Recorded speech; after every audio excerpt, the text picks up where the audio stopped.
אנחנו קראנו בפרשת השבוע, זכור את אשר עשה לך עמלק. אנחנו זוכרים ואנחנו פועלים. ואם למשטר האימים הזה יהיה נשק גרעיני, הם יאיימו על האנושות כולה. לכן יצאנו כדי להרחיק גם את הסכנה הזאת, קודם כל מעצמנו, מעלינו. אבל אנחנו פועלים כאן, יחד עם ארצות הברית, בשם ולמען האנושות כולה. אני שואב כוח עצום מהעמידה האיתנה של אזרחינו, מגבורת לוחמינו ומפקדינו. אנחנו קראנו בפרשת השבוע, זכור את אשר עשה לך עמלק. אנחנו זוכרים ואנחנו פועלים. October 28, 2023. Imagine the atmosphere. Sirens tearing through the Tel Aviv sky, thick smoke engulfing the Gaza Strip, and the entire world holding its breath, watching every move of the Israeli military. In the midst of the most brutal geopolitical storm of the decade, Prime Minister Benjamin Netanyahu stepped up to the podium. He didn't appear to speak about casualty figures or standard bombing coordinates. Instead, he looked directly into the camera uncoded in ancient code from thousands of years ago. You must remember what Amalek has done to you. In that moment, a cold shiver ran down the spines of Bible scholars and elite intelligence analysts alike. Why? Because this wasn't just a polite political remark. In Hebrew, when you mention Amalek, you aren't just talking about an ordinary enemy. You are invoking a spiritual death sentence that has been sealed since the time of Moses. The Bible records in Deuteronomy 25:17 remember what Amalek did to you, how they did not fear God. By quoting this, Netanyahu officially dragged the war from the muddy trenches of Gaza into an entirely different dimension, the dimension of apocalyptic prophecies. Let us pause for a moment to see the absurdity of this. We are in the 21st century. We have nuclear weapons, sophisticated GPS satellites that can see a single strand of hair from space, and AI-driven drones. Yet, the leader of one of the world's desktop technological nations uses a 3,000-year-old ancient goatskin scroll to define his military strategy. Why? This is the spiritual protocol that the modern world has forgotten in the Israeli worldview. Amalek is not just an extinct tribe.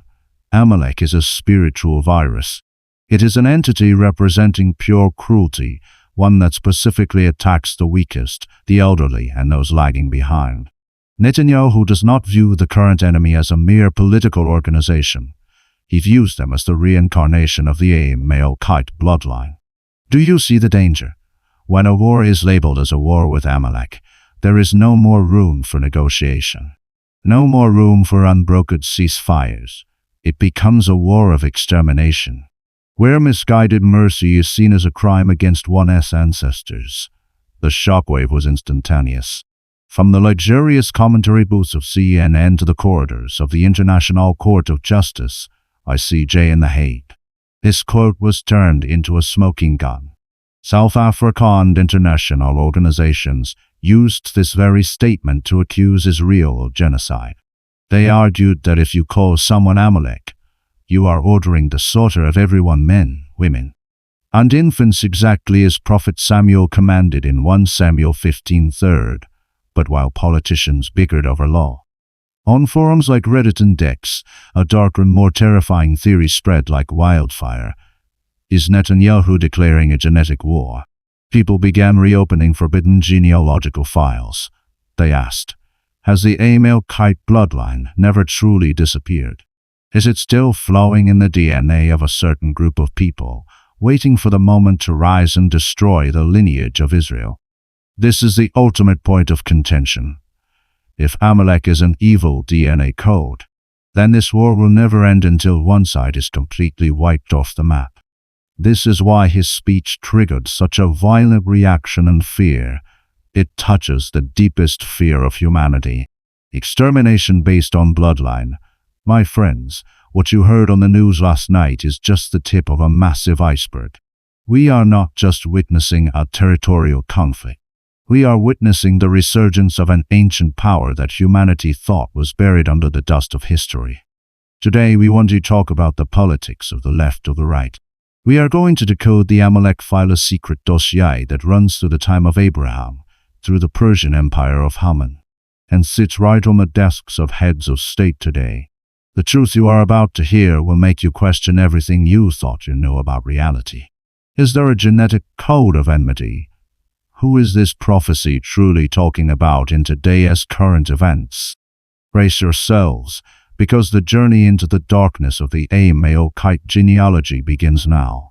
To understand why the entire world, from scholars at Oxford to politicians at the United Nations, shudders when Prime Minister Netanyahu mentions Amalek, we cannot just look at modern military maps.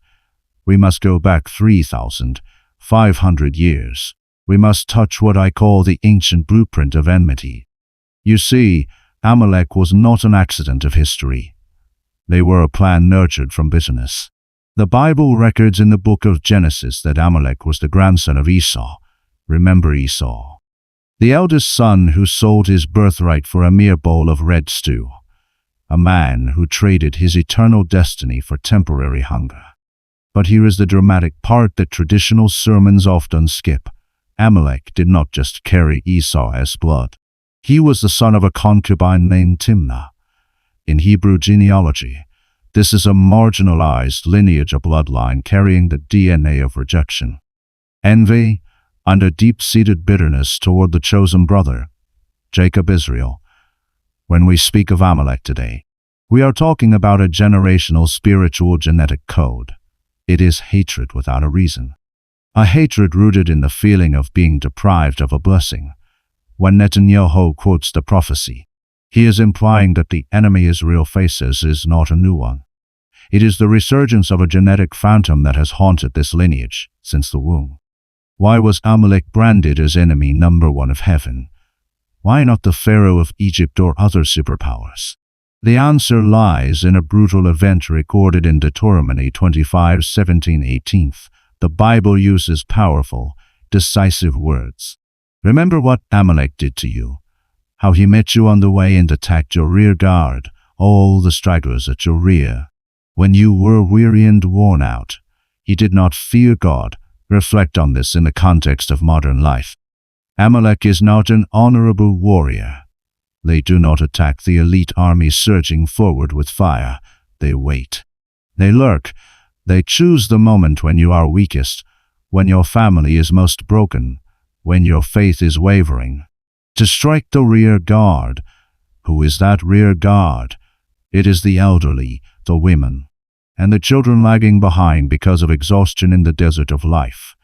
This is the definition of ultimate cowardice. In today's politics and society, we see the spirit of Amalek in attacks targeting civilians, in cowardly acts of terrorism, or even in the assassination of a person's honor when they are unable to defend themselves. The spirit of Amalek is a professional bully of the most vulnerable. That is why the wrath of God against them is eternal. He cannot tolerate an entity that views human weakness as an opportunity for slaughter. This is the part that will cause the most controversy in this video, and I want you to react intensely. Why does God, the one who calls himself love, vow to blot out the name of Amalek from under heaven? Is he too cruel? If you view Amalek as a nation of flesh and blood, you will find this horrifying. But if you are a spiritual analyst, you will understand. Amalek is not just a people. It is a spiritual virus. Amalek represents spiritual nihilism. In Hebrew, the numerical value of the word Amalek gematria is exactly the same as the word Saf K, which means doubt. What is the sole mission of Amalek? It is to sound out in your mind just after you have witnessed God's miracle. Israel had just crossed the Red Sea, just seen the miracles, when Amalek appeared to ask, "Is the Lord truly among you or not?" When Netanyahu mentions Amalek, he is referring to a non-negotiable entity. You cannot compromise with a virus that wants to destroy your soul, less immune system. You cannot sign a peace treaty with an enemy whose only goal is your total annihilation. In today's current events, we see extremist ideologies, forces that do not accept the existence of others. That is Amalek. This is not a dispute over land or politics. This is a war between life and extinction. As you hear these words, how do you feel? Do you find it too dramatic? Or are you starting to realize that there are forces in your own life, bad habits, generational hatreds that are actually Amalek trying to pick off your rear guard? Leave your thoughts below. We cannot remain silent in the face of darkness as genetic blueprint. Welcome back to the most intense part of our Amalek file decoding series. If in the previous chapter we understood the Amalekite spiritual virus, today we will dissect the weapon Prime Minister Benjamin Netanyahu used to reactivate this ancient death warrant. Let us face the cold hard truth. When Netanyahu quotes the Bible, he doesn't choose a proverb about peace. He chooses the darkest, most controversial, and most blood-soaked chapter of the Old Testament, 1 Samuel chapter 15. Verse 3. I want you to listen carefully to every single word, because this is the death warrant that has been sealed for 3,000 years. The prophet Samuel told King Saul, "Now go and strike Amalek and utterly destroy all that they have. Do not spare them, but kill both man and woman, child and infant, ox and sheep, camel and donkey." Pause for a second. Do you feel the chilling weight of this command? Utterly destroy, do not spare, infant. In our modern world, these are absolutely forbidden words. Yet, Netanyahu brought them into the spotlight of international media. Why? Because in the worldview of someone who deeply understands Jewish genealogy, this is not mindless cruelty. This is a spiritual surgical procedure. Saul failed because he kept the best of Amalek. He spared King Agag. And that misguided mercy allowed the Amalekite seed to survive, leading to Haman in Persia hundreds of years later, who nearly wiped out all Jews. Netanyahu is telling his military and the world, this time, we will not repeat our last mistake. We will leave no trace of this virus. Now, let us step into the eye of the global drama storm. Why did the International Court of Justice (ICJ) in The Hague immediately include Netanyahu's speech in the dossier accusing Israel of genocide? The answer lies in the violent collision of two legal systems, modern international law and ancient divine law. For the lawyers at the ICJ, the word Amalek is golden evidence of genocidal intent. Why? Because in the biblical dictionary, Amalek is synonymous with total annihilation. When a head of state says "remember Amalek" in international legal terms, he is ordering the erasure of a group based on ethnicity. But look at it from the perspective of Jerusalem. Netanyahu doesn't see himself as a politician violating international law. In that moment, he is donning a spiritual ephod. In the Bible, the ephod was the garment of the high priest, containing the Urim and Thummim to consult the will of God before going to war. Netanyahu stripped away all standard political boundaries. He didn't talk about borders. He didn't talk about ceasefire agreements. He moved this war into the dimension of a holy war. This is the ultimate point of contention. Do you have the right to use a Bronze Age theological command to execute military policy in the age of drones and satellites? One side calls it genocide. The other calls it sacred obedience to ensure the survival of a lineage. Which side are you on? This is no longer a story about the Gaza Strip. This is a war between human justice and a command from a being they believe to be supreme. Why is Netanyahu so resolute? There is a hidden truth in the deep layers of Jewish mysticism Kabbalah that few people know. The belief in the reincarnation of the Amalekite soul. Mystics believe that Amalek is not just a dead nation. It is a spiritual entity capable of jumping from one generation to another. It reincarnated in Haman in Persia. It reincarnated in the European pogroms, and in Netanyahu's view, it is reincarnating right now in Israel's current enemies. In Netanyahu's eyes, the enemy he is facing is not a political organization or a guerrilla group.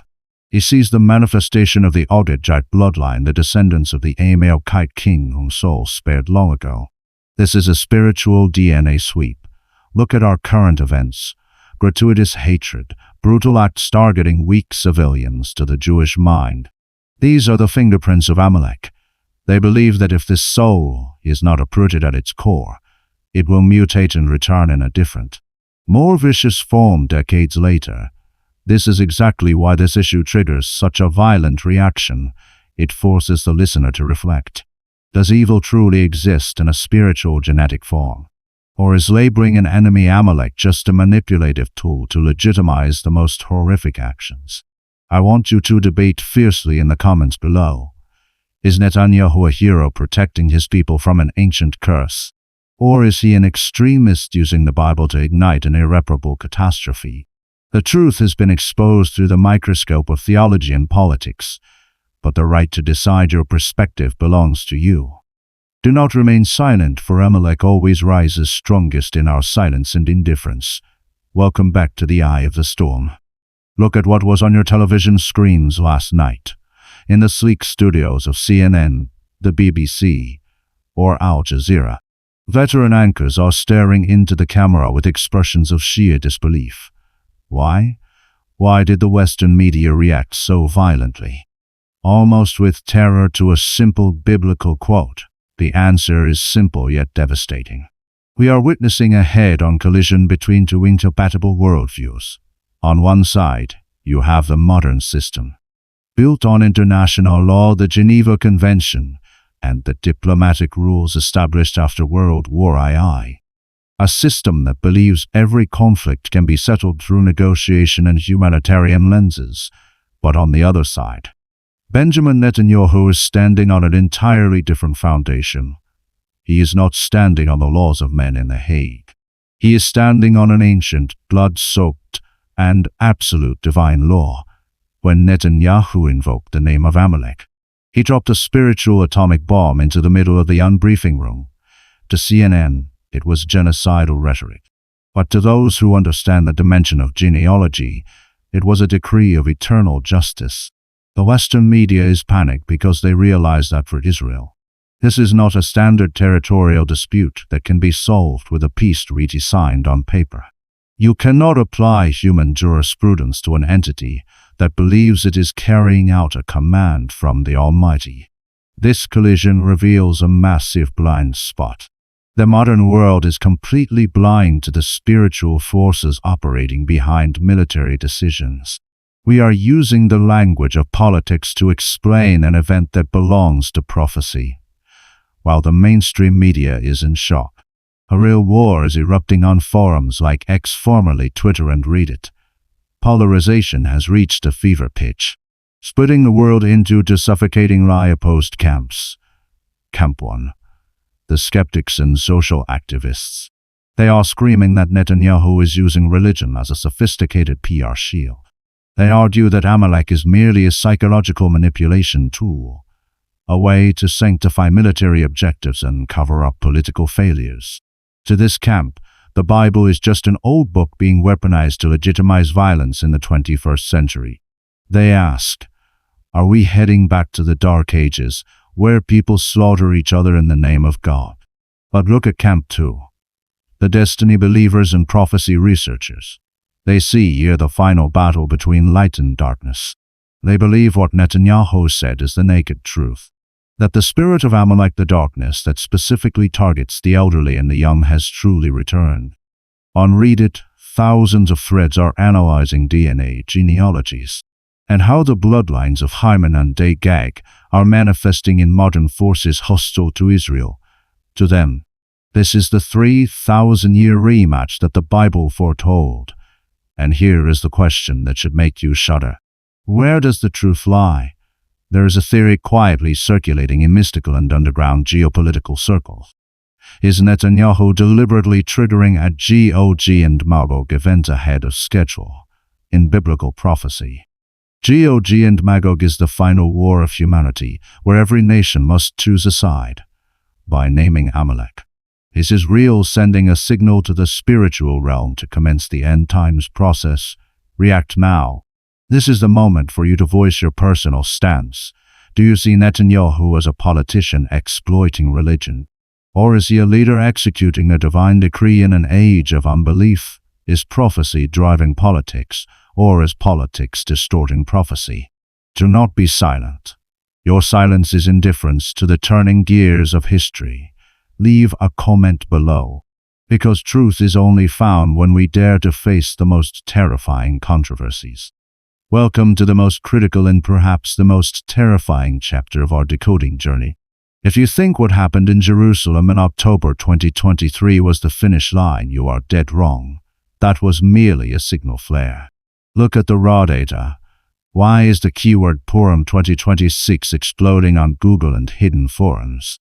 Why are prophetic mathematicians and geopolitical experts fixating their attention on March 3, 2026? Let me decode this for you. The festival of Purim is not just a joyful masquerade. It is a commemoration of a life and death struggle between the Jewish people and Haman. And who was Haman? The Bible states clearly in the book of Esther, Haman was an Agagite. Agag was the royal bloodline of the Amalekites. The very line King Saul was commanded to extinguish but chose to spare 500 years prior. Saul's misguided mercy nurtured a seed of destruction, leading to the emergence of Haman, who had one sole objective: the total annihilation of every Jew across all 127 provinces of the Persian Empire.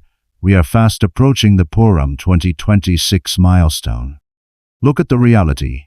Iran, the descendant of the ancient Persian Empire, is in a state of unprecedented tension with Israel. Intelligence analysts are shuddering at a chilling coincidence. Current military maneuvers align perfectly with celestial cycles and prophetic markers regarding the return of the spirit of Haman. Are we about to witness a global-scale rematch in 2026? Is a new Haman-esque decree being drafted in the shadows of nuclear bunkers? This is no longer mere theory. It is the collision of ancient history with the mass destruction technology of the future. But here is the part that will keep you awake tonight. Step away from the political maps and look at the map of the human soul. Are we living in an era where Amalek DNA is spreading like a global pandemic? In biblical terminology, Amalek is not just a vanished ethnic group. Amalek is a spiritual genetic code. What defines this code? It is baseless hatred, sin at China, and cruelty directed at the vulnerable. Look at society today. Extreme polarization, ruthless cancel culture, cyber attacks targeting the defenseless, and a cold indifference to the suffering of fellow humans. These are the symptoms of the Amalek virus. When a human being can casually film a gasping victim instead of helping. When superpowers can sacrifice millions of civilians for geopolitical chess pieces, that is when Amalek DNA has seized control. When Prime Minister Netanyahu quoted the prophecy of Amalek, the mainstream world criticized him as a warmonger. But listen closely. He wasn't just speaking to soldiers holding rifles in Gaza. He was sending a red alert signal to the entire blood of Israel, those who carry the values of life and morality across the planet. The hidden messages. The ancient enemy has awakened. Amalek is no longer hiding in the ancient apartments of deformity. It exists in social media algorithms that incite hate, in ideologies of extermination, and in the very doubt that gnaws at your faith in the Creator. I want to pose a controversial question to all of you watching. Are you inadvertently nurturing a Haman within yourself? Will you choose to bow before the brutality of the age? Or will you stand tall like Mordecai to face the rising Amalekite bloodline? 2026 is approaching. This is not just a number on a calendar. This is a fracture point of destiny. Leave your perspective in the comments below. Do you believe this is just a coincidence? Or do you feel the electricity of truth surging through your veins? Do not remain silent. For silence before Amalek is complicity with death. The truth has been decoded, and the countdown to 2026 has begun. Welcome to the conclusion of our journey in decoding the Amalek Protocol. We stand at the finish line of a story spanning over 3,500 years. And this is the moment we must face the naked truth. Many international commentators and mainstream media outlets were quick to conclude that Prime Minister Benjamin Netanyahu's speech in October 2023 was a PR blunder or a slip of the tongue in a fit of rage. They were dead wrong. In the world of those who carry Jewish blood and deeply understand prophecy, nothing is accidental. That speech was an extremely calculated maneuver. Netanyahu did not stand there as a 21st century politician looking for votes. In that moment, he shed his modern suit on the mantle of the prophet Samuel and the sword of King David. He chose to stand in a position of absolute obedience to confront an ancient darkness. He knew he was reactivating a death warrant that King Saul had cowardly ignored 3,000 years ago. This is the drama of history. A modern world trying to use the Geneva Convention to settle a war where one side believes they are executing a command from the heavenly throne. When Netanyahu invoked Amalek, he was declaring to the entire universe, this blood debt will be settled right here, in this very generation. But my friends, the biggest question is not whether Netanyahu is right or wrong. That question is for historians and international courts. The real question is for you, those listening to my voice right now. If the prophecy of Amalek is real, and if we are truly witnessing the resurgence of the Agagite bloodline in this year 2026, are you ready for this confrontation?